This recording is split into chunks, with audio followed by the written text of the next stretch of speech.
One of the limited options cited in the study could include taking huge amounts of time to mobilize and deploy a massive counterattack force, which would likely result in a drawn-out, deadly battle.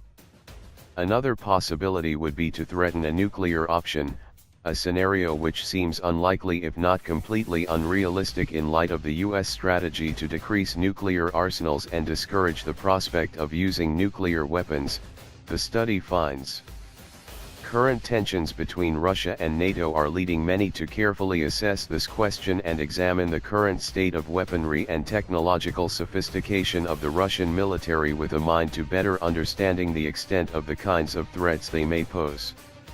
Naturally, Russia's military maneuvers and annexation of the Crimean peninsula have many Pentagon analysts likely wondering about and assessing the pace of Russia's current military modernization and the relative condition of the former Cold War military giants' forces, platforms, and weaponry.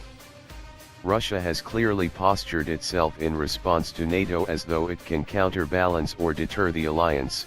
However, some examinations of Russia's current military reveals questions about its current ability to pose a real challenge to NATO in a prolonged, all-out military engagement.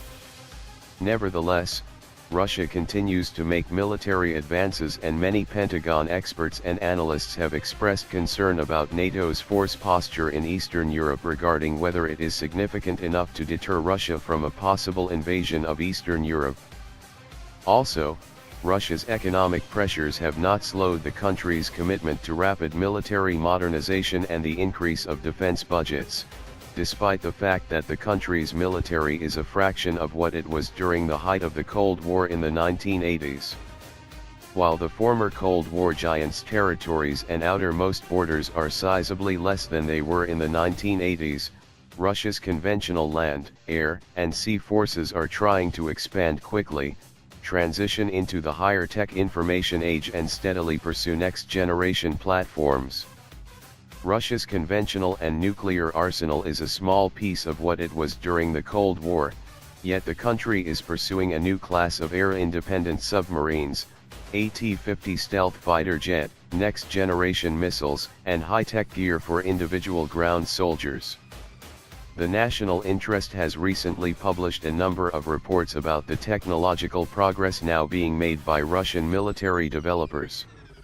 The various right UPS include reporting on new Russian anti-satellite weapons, T-14 Armata tanks, air defenses, and early plans for a hypersonic, sixth-generation fighter jet, among other things. Russia is unambiguously emphasizing military modernization and making substantial progress, the reports from the National Interest and other outlets indicate. For instance, Russia has apparently conducted a successful test launch of its Nudal direct ascent anti-satellite missile, according to the National Interest. This is the second test of the new weapon, which is capable of destroying satellites in space. The weapon was apparently launched from the Plesetsk test launch facility north of Moscow, the report from the National Interest writes. In addition, the National Interest's Dave Majumdar reported that Russian airborne forces plan 6 armored companies equipped with newly modified T-72B3M tanks. Over the next 2 years, those 6 companies will be expanded to battalion strength, the report states. Russia is also reportedly developing a so-called Terminator 3 tank support fighting vehicle. During the Cold War, the Russian defense budget amounted to nearly half of the country's overall expenditures. Now, the country's military spending draws upon a smaller percentage of its national expenditure. However, despite these huge percentage differences compared to the 1980s, the Russian defense budget is climbing again. From 2006 to 2009, the Russian defense budget jumped from $25 billion up to $50 billion according to Business Insider, and the 2013 defense budget is listed elsewhere at $90 billion. Overall, the Russian conventional military during the Cold War in terms of sheer size was likely 5 times what it is today. The Russian military had roughly 766,000 active front-line personnel in 2013 and as many as 2.4 million reserve forces, according to globalfirepower.com. During the Cold War, the Russian army had as many as 3 to 4 million members. By the same 2013 assessment, the Russian military is listed as having more than 3,000 aircraft and 973 helicopters. On the ground, globalfirepower.com says Russia has 15,000 tanks, 27,000 armored fighting vehicles and nearly 6,000 self-propelled guns for artillery. While the Russian military may not have a conventional force the sheer size of its Cold War force, they have made efforts to both modernize and maintain portions of their mechanized weaponry and platforms. The Russian T-72 tank, for example, has been upgraded numerous times since its initial construction in the 1970s. On the overall naval front, globalfirepower.com assesses the Russian Navy as having 352 ships, including 1 aircraft carrier, 13 destroyers, and 63 submarines. The Black Sea is a strategically significant area for Russia in terms of economic and geopolitical considerations as it helps ensure access to the Mediterranean. Analysts have also said that the Russian military made huge amounts of conventional and nuclear weapons in the 80s, ranging from rockets and cruise missiles to very effective air defenses. In fact, the Russian-built S-300 and S-400 anti-aircraft air defenses, if maintained and modernized, are said to be particularly effective, experts have said. Citing Russian news reports, the National Interest reported that the Russians are now testing a new S-500 air defense systems able to reportedly reach targets up to 125 miles. In the air, the Russians have maintained their 1980s-built Su-27 fighter jets, which have been postured throughout strategic areas by the Russian military. Often compared to the U.S. Air Force's F-15 Eagle fighter, the Su-27 is a maneuverable twin-engine fighter built in the 1980s and primarily configured for air superiority missions. RAND Wargame. While many experts maintain that NATO's size, firepower, air supremacy and technology would ultimately prevail in a substantial engagement with Russia, that does not necessarily negate findings from a RAND study released more than a year ago explaining that NATO would be put in a terrible predicament should Russia invade the Baltic states. NATO force structure in Eastern Europe in recent years would be unable to withstand a Russian invasion into neighboring Latvia, Lithuania, and Estonia, the RAND study has concluded. After conducting an exhaustive series of war games wherein Red, Russian, and Blue, NATO, forces engaged in a wide range of war scenarios over the Baltic states, a RAND Corporation study called Reinforcing Deterrence on NATO's Eastern Flank determined that a successful NATO defense of the region would require a much larger air-ground force than what is currently deployed. In particular, the study calls for a NATO strategy similar to the Cold War era's air-land battle doctrine from the 1980s. During this time, the U.S. Army stationed at least several 100,000 troops in Europe as a strategy to deter a potential Russian invasion. Officials with U.S. Army Europe tell Scout Warrior that there are currently 30,000 U.S. Army soldiers in Europe. The RAND study maintains that, without a deterrent the size of at least 7 brigades, fires, and air support protecting Eastern Europe, that Russia could overrun the Baltic states as quickly as in 60 hours. As currently postured, NATO cannot successfully defend the territory of its most exposed members.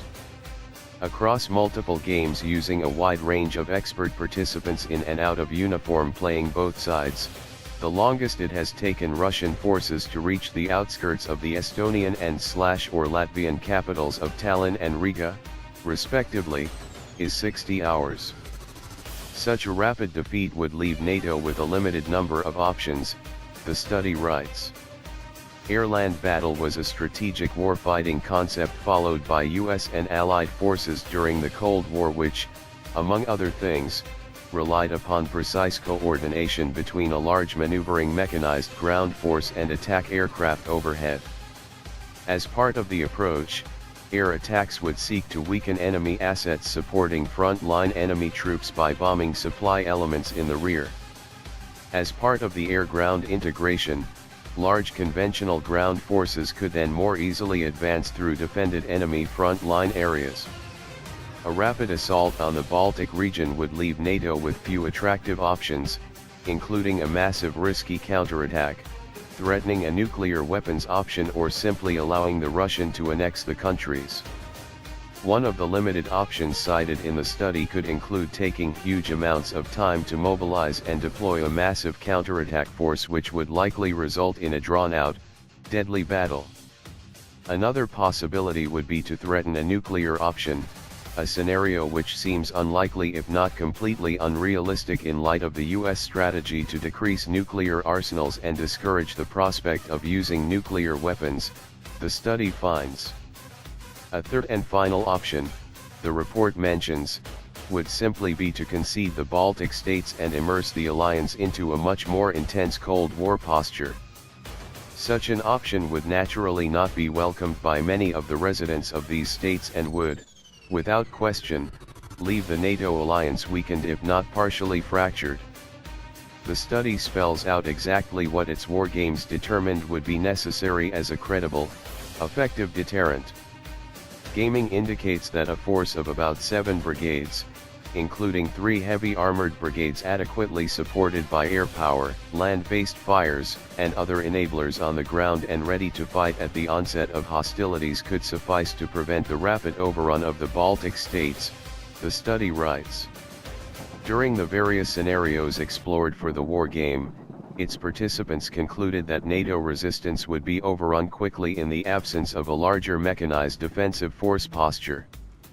The absence of short-range air defenses in the US units, and the minimal defenses in the other NATO units, meant that many of these attacks encountered resistance only from NATO combat air patrols, which were overwhelmed by sheer numbers.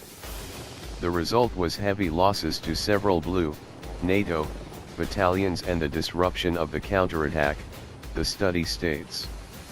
Latvia, Lithuania, and Estonia could be likely Russian targets because all 3 countries are in close proximity to Russia and spent many years as part of the former Soviet Union, the study maintains. Also, like Ukraine, Estonia, and Latvia are home to sizable ethnic Russian populations that have been at best unevenly integrated into the 2 countries' post-independence political and social mainstreams, and that give Russia a self-justification for meddling in Estonian and Latvian affairs, the study explains. The RAND study maintained that, while expensive, adding brigades would be a worthy effort for NATO. Buying 3 brand new ABCTs and adding them to the US Army would not be inexpensive. The upfront costs for all the equipment for the brigades and associated artillery, air defense, and other enabling units runs on the order of $13 billion. However, much of that gear, especially the expensive Abrams tanks and Bradley fighting vehicles, already exists, the study says. The actual NATO troop presence in Eastern Europe is something that is still under consideration and subject to change in this new administration. For quite some time, NATO and the US have been considering adding more troops to the eastern flank as a way to further deter Russia. The Pentagon's European Reassurance Initiative, introduced last year, calls for additional funds, forces, and force rotations through Europe in coming years. It is unclear what the force posture will ultimately be. At the same time, the Pentagon's $3.4 billion area request does call for an increased force presence in Europe, as well as fires, pre-positioned stocks and headquarters support for NATO forces. Officials with US Army Europe tell Scout Warrior that more solidarity exercises with NATO allies in Europe are also on the horizon, and that more manpower could also be on the way. For example, NATO conducted Swift Response 16 from May 27 through June 26 of last year in Poland and Germany, It included more than 5,000 soldiers and airmen from the United States, Belgium, France, Germany, Great Britain, Italy, the Netherlands, Poland, Portugal, and Spain.